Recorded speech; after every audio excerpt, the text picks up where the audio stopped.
This is my second attempt at this video, and I swear, if my phone dies again, oh.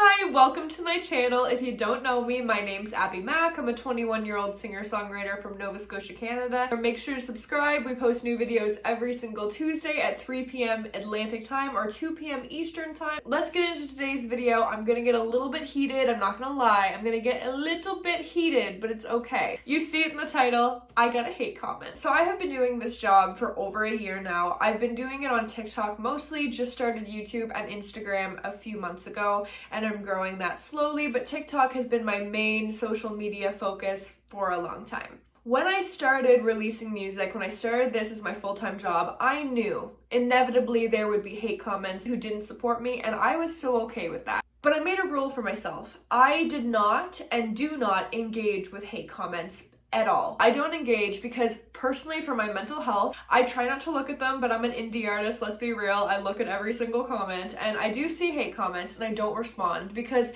I don't believe in fueling the fire. I don't believe that that level of disrespect deserves a response. But the other day was a little bit different and I don't know why, so I'm making a video about it because I figured it was more productive to make content about it and to talk to you guys about it instead of like just crying in my room about it. So that's what we're doing today. In my time on social media, I've responded to 2 hate comments with video forms, and that was because they were really aggressive. They were both on TikTok, but I've only done this twice. So this was a comment on a YouTube short that I received that was basically like every other hate comment, just got under my skin the wrong way, but this one just nuzzled in, I couldn't stop thinking about it. I've had this comment multiple times. This is probably the top hate comment I've ever had, but this comment just for some reason triggered me so much. So basically I posted this YouTube short, just me asking like, hey, I'm Abby, go listen to my music, yada yada yada. This person said, get a job. And it triggered me so much. It triggered me so much because I work so freaking hard, and like I am a very hardworking person. I've been working since I was 14 years old, various different restaurants, retail establishments. I've worked at a lot of different locations, and I quit my full-time job to pursue music full-time. So to see get a job on my comments was just so disrespectful. That is such a hurtful comment. I'm really glad that it was on my platform and not somebody else's who was an independent artist. Us indie artists, us content creators, we work freaking hard and we're trying to build a brand, create a career, do all of the things. We own a business, we do. Whether you believe me or not, whether you agree, we own a freaking business.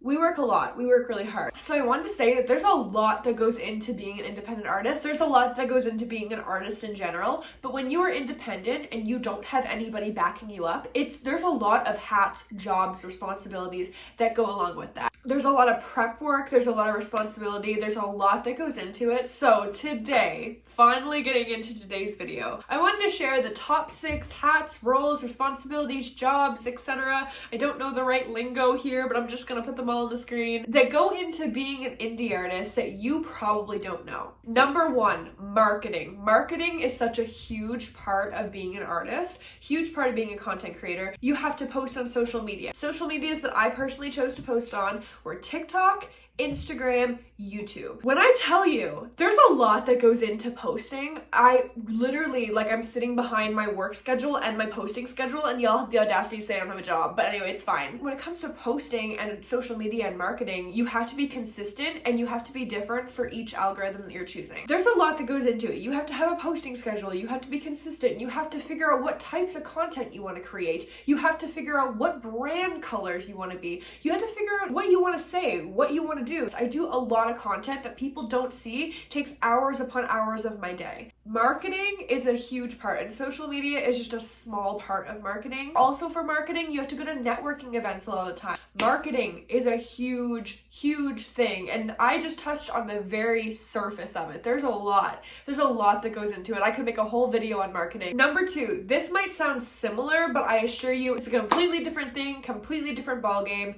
Content creation. As an indie artist, I am also a content creator. When you actually create the content, you have to edit that content. It's a lot. So you're an editor as well. It's a lot. Do you know how long this YouTube video is going to take to edit down from me ranting and all of these things? To edit down, it takes a long freaking time. Number 3 is publishing. Publishing, I am not going to touch on that much, but there's a lot that goes into publishing. When you are releasing music, when you are releasing your own music, there are so many roles that go into that, and publishing is one of the main ones. Number 4, writing. You have to write. I write 1 song a day. I love songwriting. For songwriters, it's usually not as hard to write, but when you're not feeling it, when you have pneumonia, when you're literally sick, when you don't feel like doing anything and you have to write a song, it's freaking hard. It's a freaking hard thing to do. And sometimes you feel burnt out. Sometimes you question yourself, you have imposter syndrome, and you feel like the last thing in the world you want to do is write, and you still have to get up and write anyway because you don't want to get rusty, and that could be your next hit song. So writing is a super big, time-consuming job in itself. Number 5, composing. A lot of us artists work with producers. I've worked with various producers in my time. You have to carve out studio time. You have to do different takes. You have to communicate to the producers exactly what you want. You have to give them your written music. It's a lot of work. I am in no way complaining. I'm just triggered that people literally don't see what artists do on a daily basis. And finally, number 6, administration. That's a very broad term, but administration is a lot. There's thousands of emails to respond to every week. Like, I mean literally thousands. You have to create business plans. Like, I have business plans for different various timelines of my business. You have to alter things when things go awry because it's a business. Things are going to go wrong sometimes. You have to make sure that you're applying for venues on time. You have to make sure that you're communicating with marketers and publicists and all of these things. Like, a lot of us artists, we do it all alone. We do it all alone, and it might look easy online, like we're just doing little TikToks, but we're not. There's a lot of work that goes into it. There you have it. Those are the top 6 roles, hats, responsibilities, whatever, that go into being an indie artist that you would have no idea unless you were one. That is just the tip of the iceberg. There are so many. I could make part 2, 3, 4, 5, 6 gazillion. It's so infuriating that people think that we don't do anything. That was my little rant for the day. There you have it. There's the video for this week.